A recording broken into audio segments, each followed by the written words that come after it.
ಈ ಒಂದು ಸಮಗ್ರ ಬೆಳವಣಿಗೆಗೆ ಮಾದರಿ ಆಗೋಕ್ಕೆ ಒಂದು 5 ವರ್ಷಗಳ ಕಾಲ ಸಮಯ ಕೊಟ್ಟು ನೋಡೋಣ ಏನಾಗುತ್ತೆ ಅಂತ ನಾವು 8 ವಾರ್ಡ್ಗಳಲ್ಲಿ ಈ ಡಿಬೇಟ್ ನಡೆಸ್ತಾ ಇದ್ದೀವಿ. ಭಾರತೀಯ ಜನತಾ ಪಕ್ಷದ ಪುಷ್ಪಾ ಮಂಜುನಾಥ್ ಅವರೇ ಮೇಲೆ ಬನ್ನಿ. JDS ಪಕ್ಷದಿಂದ ಚಾಮುಂಡೇಶ್ವರಿ ಅವರೇ, ಕಾಂಗ್ರೆಸ್ ಪಕ್ಷದಿಂದ ನಿಶಾ ವಾಸು ಅವರೇ, BSPಯಿಂದ ಚಂದ್ರಕಲಾ ಅವರೇ, ಸ್ನೇಹಿತರಾದಂಥ ಪ್ರಕಾಶ್ ಬೆಳವಾಡಿ ಅವ್ರನ್ನ ನಾನು ವೇದಿಕೆ ಮೇಲೆ ಬರಬೇಕು ಅಂತ ಕೇಳ್ಕೊತೀನಿ. ನಮ್ಮ ಬೆಂಗಳೂರಿನ ಒಟ್ಟು ಸಮಸ್ಯೆಗಳೇನು, ಅದು ನಿಮ್ಮ ವಾರ್ಡ್ಗೆ ಹೆಂಗೆ ಅನ್ವಯಿಸುತ್ತೆ ಮತ್ತು ಏನೇನು ಪರಿಹಾರ ಕಂಡ್ಕೋಬೋದು, ಇಷ್ಟನ್ನು ನಿಮಗೆ ತೋಚಿದ ರೀತಿಯಲ್ಲಿ ಒಂದು 10 ವಾಕ್ಯಗಳಲ್ಲಿ ದಯವಿಟ್ಟು ಹೇಳೋದಕ್ಕಾದರೆ ಮೊದಲು ನಿಮ್ಮಿಂದಲೇ ಪ್ರಾರಂಭ ಮಾಡ್ಬೋದು. ಎಲ್ಲರಿಗೂ ನಮಸ್ಕಾರ. ನಮ್ಮೂರಲ್ಲಿ ತುಂಬ ಪ್ರಾಬ್ಲಮ್ ಇದೆ. ರಸ್ತೆಯಿಂದ ಹಿಡಿದು, ಮೋರಿಯಿಂದ ಹಿಡಿದು, ಶೌಚಾಲಯದಿಂದ ಹಿಡಿದು ಪ್ರತಿಯೊಂದು ಪ್ರಾಬ್ಲಮ್ ಇದೆ. ಅದನ್ನು ನಮ್ಮ ಕೈಯಲ್ಲಿ ಆದಷ್ಟು ನಿರ್ವಹಿಸ್ತೀರಿ ಅಂತ ಈ ಪಕ್ಷಕ್ಕೆ ಬಂದಿದ್ದೀರಿ. ಧನ್ಯವಾದಗಳು. Thank you. ನೀವು ಹೇಳಿ. ನಮ್ಮ ವಾರ್ಡಲ್ಲಿ ಪ್ರತಿಯೊಂದು ಊರಿಗೂ ನಾನು ವರ್ತೂರು ವಾರ್ಡಲ್ಲಿ ಪ್ರತಿಯೊಂದು ಊರಿಗೂ ನಾನು ಭೇಟಿ ಕೊಟ್ಟಾಗ ಅಲ್ಲಿ ತುಂಬ ನೀರಿಗೆ ಜಾಸ್ತಿ ತೊಂದರೆ. ಫಸ್ಟ್ ಕೇಳೋದು, ಏನು ಬೇಡಮ್ಮ, ನಮಗೆ ನೀರು ಕೊಡಿಸು ಸಾಕು, ನಿಮ್ಗೆ ಓಟಾಗಿ ಗೆಲ್ಲಿಸ್ತೀವಿ, ಅದೊಂದು ಸೌಕರ್ಯ ನಮ್ಮನ್ನ ಜಾಸ್ತಿ ಕೇಳ್ತಾ ಇದ್ದಾರೆ ಅಲ್ಲಿ. ಅದನ್ನು ನಾನು ನಮ್ಮ ಪಕ್ಷ ಏನಾದರೂ ಮುಂದೆ ಬಂದು ಗೆದ್ದರೆ ನಾನು ಅದನ್ನು ಮಾಡಿಕೊಡ್ಬೇಕು, ಫಸ್ಟು ನೀರಿಗೆ ಆದ್ಯತೆ ಕೊಡಬೇಕು ಅಂತ ನಾನು ಅಂದ್ಕೊಂಡಿದ್ದೀನಿ. ಒಟ್ಟು ಬೆಂಗಳೂರಿನ ಹಿಡಿತ ಒಂದು ರೀತಿಯಲ್ಲಿ ಕಾಂಗ್ರೆಸ್ ಪಕ್ಷದ ಕೈಯಲ್ಲಿದೆ. ನೀವೊಂದು ಮ್ಯಾನಿಫೆಸ್ಟೋನು ಬಿಡುಗಡೆ ಮಾಡಿದ್ದೀರಾ. ಮಾನೋರೇಲ್ ಮಾಡ್ತೀವಿ, ಮತ್ತು 18,000 ಕೋಟಿ ಖರ್ಚು ಮಾಡಿ 4 ಸಿಗ್ನಲ್ ಫ್ರೀ ಕಾರಿಡಾರ್ ಮಾಡ್ತೀವಿ. 297 ಸ್ಲಮ್ ಇದೆ ಬೆಂಗಳೂರಲ್ಲಿ. ಅದನ್ನೆಲ್ಲ ಸ್ಲಮ್ ನಿರ್ಮೂಲನ ಮಾಡಿ ಅಲ್ಲೆಲ್ಲ ಮಾಡಿ ವಸತಿಯನ್ನು ನಿರ್ಮಿಸ್ತೀವಿ ಅಂತೆಲ್ಲ. ಅದನ್ನು ನಿಮ್ಮ ವಾರ್ಡಿಗೆ ಹೇಗೆ ಅನ್ವಯಿಸೋದು ಅನ್ನೋದು ಮುಂದಿನ ಪ್ರಶ್ನೆ. ಅದನ್ನೆಲ್ಲ ಮಾಡುವ ರೀತಿ ನಿಮ್ಮ ಮ್ಯಾನಿಫೆಸ್ಟೋಲ್ಲಿ ಇರುವುದು ಎಷ್ಟು ಮಟ್ಟಿಗೆ ಸಾಧ್ಯ ಅನ್ನೋದನ್ನು ನೀವು ದಯವಿಟ್ಟು ವಿವರಿಸೋದಕ್ಕಾದ್ರೆ ನೋಡಿ.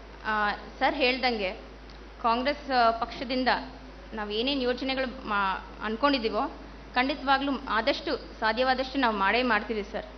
ನಮ್ಮ ಪ್ರಯತ್ನ ಸದಾ ಇರುತ್ತೆ ಅಂತ ಹೇಳ್ತಿದ್ದೀನಿ. ಮತ್ತೆ ಹೇಳಿ, ನೀವು ಬೆಂಗಳೂರನ್ನ ನೋಡಿದ್ದೀರಾ, ಇಲ್ಲಿ ಏನು ದೊಡ್ಡ ಕಷ್ಟಗಳು ಏನು ನಮ್ಮ ಊರಿಗೆ, ಬರೀ ನಿಮ್ಮ ವಾರ್ಡ್ಗೆ ಅಂತಲ್ಲ, ನಿಮ್ಗೇನು ಅನ್ಸುತ್ತೆ? ಮೇನ್ ನಮಗೆ ದೊಡ್ಡ ಕಷ್ಟ ಬಂದು ಇಡೀ ಬೆಂಗಳೂರಿನಲ್ಲೇ ನೀರಿನ ಸಮಸ್ಯೆ ಸರ್. ನಮ್ಮ ಸಿದ್ದರಾಮಯ್ಯ ಸರ್ ಹೇಳ್ದಂಗೆ ಮೇಕೆದಾಟು ಪ್ರಾಜೆಕ್ಟ್ ಏನು ತಂದಿದ್ದಾರೆ ಅವರು, ಅದನ್ನು ಇಂಪ್ಲಿಮೆಂಟ್ ಮಾಡೇ ಮಾಡ್ತೀವಿ ಅಂತ ಹೇಳ್ತಾ ಇದ್ದೀನಿ. ನಿಮ್ಮೆಲ್ಲರ ಸಹಕಾರ ಬೇಕು. ಅದು ನಾವು ಪಕ್ಷ ಗೆದ್ದರೂ ಇಲ್ಲ ಗೆಲ್ಲೋ ಚಾನ್ಸಸ್ ಇಲ್ಲ ಅಂದರೂ ಕೂಡ ನಾವು ಆ ಪ್ಲ್ಯಾನ್ ಇಂಪ್ಲಿಮೆಂಟ್ ಮಾಡಬೇಕು ಅಂದ್ಕೊಂಡಿದ್ದೀವಿ. 1 ಕೋಟಿ ಜನ ಇರೋ ಊರಿದು 26,000 ಕೋಟಿ ಲೆಕ್ಕನೇ ಇಲ್ಲ. ನಮ್ಗೆ ಏನದು, 1 ವರ್ಷದಲ್ಲಿ ಅದನ್ನ ಸಂಪಾದನೆ ಮಾಡ್ಬೋದು ನಾವು. ಅಂದರೆ ಅಂಥ ಮನಸ್ಬೇಕು. ಅದನ್ನು ಕೇಳೋ ಥರದ್ದು ಸ್ಥೈರ್ಯ ನಮಗೂ ಬೇಕು. ಅಂದರೆ ನಮ್ಗೆ ಆ ಥರದ್ದು ಕೇಳೋದಕ್ಕೂ ಬರೋದಿಲ್ಲ ನಮಗೆ ಅಂತ. ಅದನ್ನು ನಾವು ನಮ್ಮ ಪ್ರತಿನಿಧಿಗಳ ಮೂಲಕ ನಾವು ಕೇಳ್ಕೋಬೇಕಾಗತ್ತೆ. ನೀವು ಹೇಳಿಮ್ಮ ಬೆಂಗಳೂರಿನ ಬಗ್ಗೆ. ನಮ್ಮ JDS ಪಕ್ಷದಿಂದ ಒಳ್ಳೆ ಕೆಲಸಗಳು ಮಾಡ್ತೀನಿ. ಹಾಗೂ ಬೆಂಗಳೂರು ಅಭಿವೃದ್ಧಿ, ನಮ್ಮ ವಾರ್ಡ್ ಅಭಿವೃದ್ಧಿ ಮೊದಲು, ಆಮೇಲೆ ಬೆಂಗಳೂರು ಅಭಿವೃದ್ಧಿಗೆ ಕಡೆ ಗಮನ ಹರಿಸುತ್ತೀನಿ. ಇಡೀ ಬೆಂಗಳೂರಿಗೆ ಸೇರಿದಂತೆ ಒಂದು ಇಲ್ಲಿ ಮಾದರಿ ಕೆಲಸ ಆಗೋದಕ್ಕೆ ಏನು ಮಾಡ್ಬೋದು? ನಾನು ನಿಮ್ಮಿಂದನೇ ಪ್ರಾರಂಭ ಮಾಡ್ತೀನಿ. ಕರ್ನಾಟಕದಲ್ಲೇ ಕ್ಲೀನ್ ಸಿಟಿ ಆಗಿರುವ ಮೈಸೂರು 1ನೇ ಸ್ಥಾನದಲ್ಲಿದೆ. ನಮ್ಮ ಬೆಂಗಳೂರು 6ನೇ ಸ್ಥಾನದಲ್ಲಿದೆ. ಅದಕ್ಕೋಸ್ಕರ ನಾವು ನಮ್ಮ ಬೆಂಗಳೂರನ್ನ ಕ್ಲೀನ್ ಆ್ಯಂಡ್ ಗ್ರೀನ್ ಸಿಟಿ ಮಾಡಬೇಕು ಅನ್ನೋದೇ ನನ್ನ ಆಸೆ ಸರ್. ಸರ್ ನೀವು ಹೇಳ್ದಂಗೆ ಬೆಂಗಳೂರು ಸಮಸ್ಯೆ ಹೆಂಗೆ ನಿವಾರಿಸ್ಬೋದು? ಮೇನ್ ನಮ್ಮ ಬೆಂಗಳೂರಲ್ಲಿ ಪಾಪ್ಯುಲೇಷನ್ ಜಾಸ್ತಿ ಆಗ್ತಾ ಇರೋದ್ರಿಂದ ಫೆಸಿಲಿಟೀಸ್ ಕೊಡೋದು ನಮ್ಮ ಕೈಲಿ ಆಗ್ತಿಲ್ಲ ಅನ್ನೋದ್ರಿಂದ, ಬಟ್ ನಾವು ಶತಪ್ರಯತ್ನ ಪಡ್ತಾ ಇದ್ದೀವಿ. ನಮ್ಮ ಕೈಲಾದಷ್ಟು ನಮ್ಮ ಏನು ಫೆಸಿಲಿಟೀಸ್ ಕೊಡ್ಬೋದು ಅದನ್ನು ಖಂಡಿತ ಮಾಡ್ಬೋದು. ಹೇಳಿಮ್ಮ ಪುಷ್ಪ ಮಂಜುನಾ. ಬೆಂಗಳೂರಲ್ಲಿ ಜನಸಂಖ್ಯೆ ಜಾಸ್ತಿ ಆಗ್ತಾ ಇದೆ ಅನ್ನೋದಕ್ಕೋಸ್ಕರ ನಾವು ಇದು ಮಾಡಬಾರ್ದು. ಅವ್ರಿಗೆ ಬೇರೆ ಕಡೆಯಿಂದ ನಮ್ಮ ಬೆಂಗಳೂರಿಗೆ ಬರ್ತಾ ಇದ್ದಾರೆ ಜನ.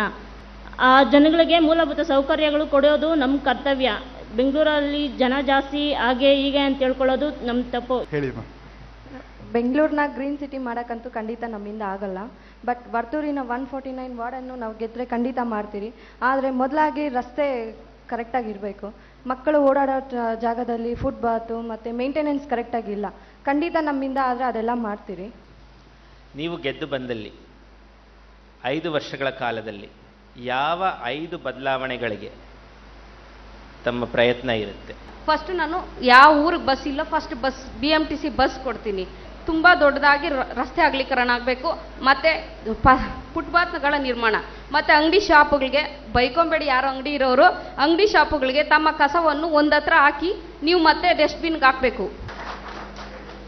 ನಿಶಾ ಅವರೇ, ಯಾವ 5 ಬದಲಾವಣೆಗಳ ಬಗ್ಗೆ ತಮ್ಮ ವಾರ್ಡಿನಲ್ಲಿ ಆದ್ಯತೆ ಇರುತ್ತೆ? ಖಂಡಿತ ನೀರಿನ ಸಮಸ್ಯೆ, ಮತ್ತು ವೇಸ್ಟೇಜಿನ ಸಮಸ್ಯೆ, ಮತ್ತು ಟ್ರಾಫಿಕ್ ಇದು ಮೇನ್ ಪ್ರಾಬ್ಲಮ್ ಆಗಿದೆ. ರೋಡಿನ ಸಮಸ್ಯೆ, ಸ್ಟ್ರೀಟ್ ಲೈಟ್ ಅದೊಂದು ಆದ್ಯತೆ ನೀರಿಗೆ ಕೊಡ್ತೀನಿ. ಮತ್ತು ಒಳಚರಂಡಿ ವ್ಯವಸ್ಥೆ, ಮತ್ತು ಬೀದಿ ದೀಪಗಳು, ಮತ್ತು ಸಾಲು ಮರಗಳ ವ್ಯವಸ್ಥೆ, ಮತ್ತು ಕೆರೆಗಳ ಅಭಿವೃದ್ಧಿ, ಮತ್ತು ಸಾರ್ವಜನಿಕ ಶೌಚಾಲಯಗಳ, ಮತ್ತು ಬಸ್ ನಿಲ್ದಾಣಗಳು. ನಮ್ಮ ವರ್ತೂರು ವಾರ್ಡಲ್ಲಿ ಮೇಯ್ನ್ ಬೇಕಾಗಿರೋದು ಬಸ್ ನಿಲ್ದಾಣಗಳು ಬೇಕಾಗಿದೆ.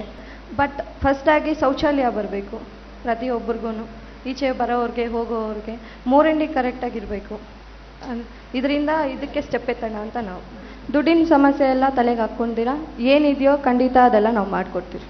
ಇದ್ರ ಬಗ್ಗೆ ನಮ್ಮ ಶಾಸಕರುಗಳು ಮತ್ತು ಮುಖಂಡಗಳಲ್ಲಿ ಚರ್ಚೆ ಮಾಡಿ ಮುಂದೆ ಏನು ಮಾಡಬೇಕು ಅನ್ನೋ ಕ್ರಮನ ಅವರಿಂದ ತಿಳ್ಕೊಂಡು ಮಾಡಬೇಕಾಗುತ್ತೆ. ಹಿರಿಯ ನಾಯಕರುಗಳು ಲಂಚ ಸೋರಿಕೆಯನ್ನು ಸ್ವಲ್ಪ ತಡೆಗಟ್ಟಬೇಕು. ಭ್ರಷ್ಟಾಚಾರದ ವಿರುದ್ಧ ಸ್ವಲ್ಪ ನಿಮಗೂ ತಾಳ್ಮೆ ಇರಲಿ. ದೇಶ ಸೇವೆನೇ ಹಿತ ಸೇವೆ. ಮೊದಲು ದೇಶ ಸೇವೆ ಮಾಡಬೇಕು, ಆಮೇಲೆ ಮನುಷ್ಯನ ಸೇವೆ ಮಾಡಬೇಕು. ಇಡೀ 50 ಬ್ಯಾಂಕ್ಗಳಿದೆ, ಅದರಲ್ಲಿ 10 ಬ್ಯಾಂಕ್ಗಳು ಠೇವಣಿ ತೋರಿಸ್ತಾರೆ ಅಷ್ಟೇ. ಇನ್ನು ಮಿಕ್ಕಿದ್ದು 40 ಬ್ಯಾಂಕ್ಗಳು ಠೇವಣಿ ದುಡ್ಡೇ ಗೊತ್ತಾಗಲ್ಲ. ಇದು ಲಂಚ ಹೆಂಗಿ ಸರ್? ಬಹಳ ಸಂತೋಷ. ಕಳೆದ ಬಾರಿ BJP ಸರ್ಕಾರ ಇತ್ತು, ಈ ಬಾರಿ ಕಾಂಗ್ರೆಸ್ ಸರ್ಕಾರ ಬಂದಿದೆ. ಆಗಿದ್ದು BJP ಇದೆ, ಯಾಕೆ ಕೆಲಸ ಮಾಡಲಿಲ್ಲ? ಈ ವರ್ತೂರು ವಾರ್ಡಲ್ಲಿ ಕಾಂಗ್ರೆಸ್ ಸದಸ್ಯರಿದ್ರು, ಅವರೇ ಕೆಲಸ ಮಾಡಲಿಲ್ಲ ಅಂತ ನನ್ನ ಕ್ವಶನ್.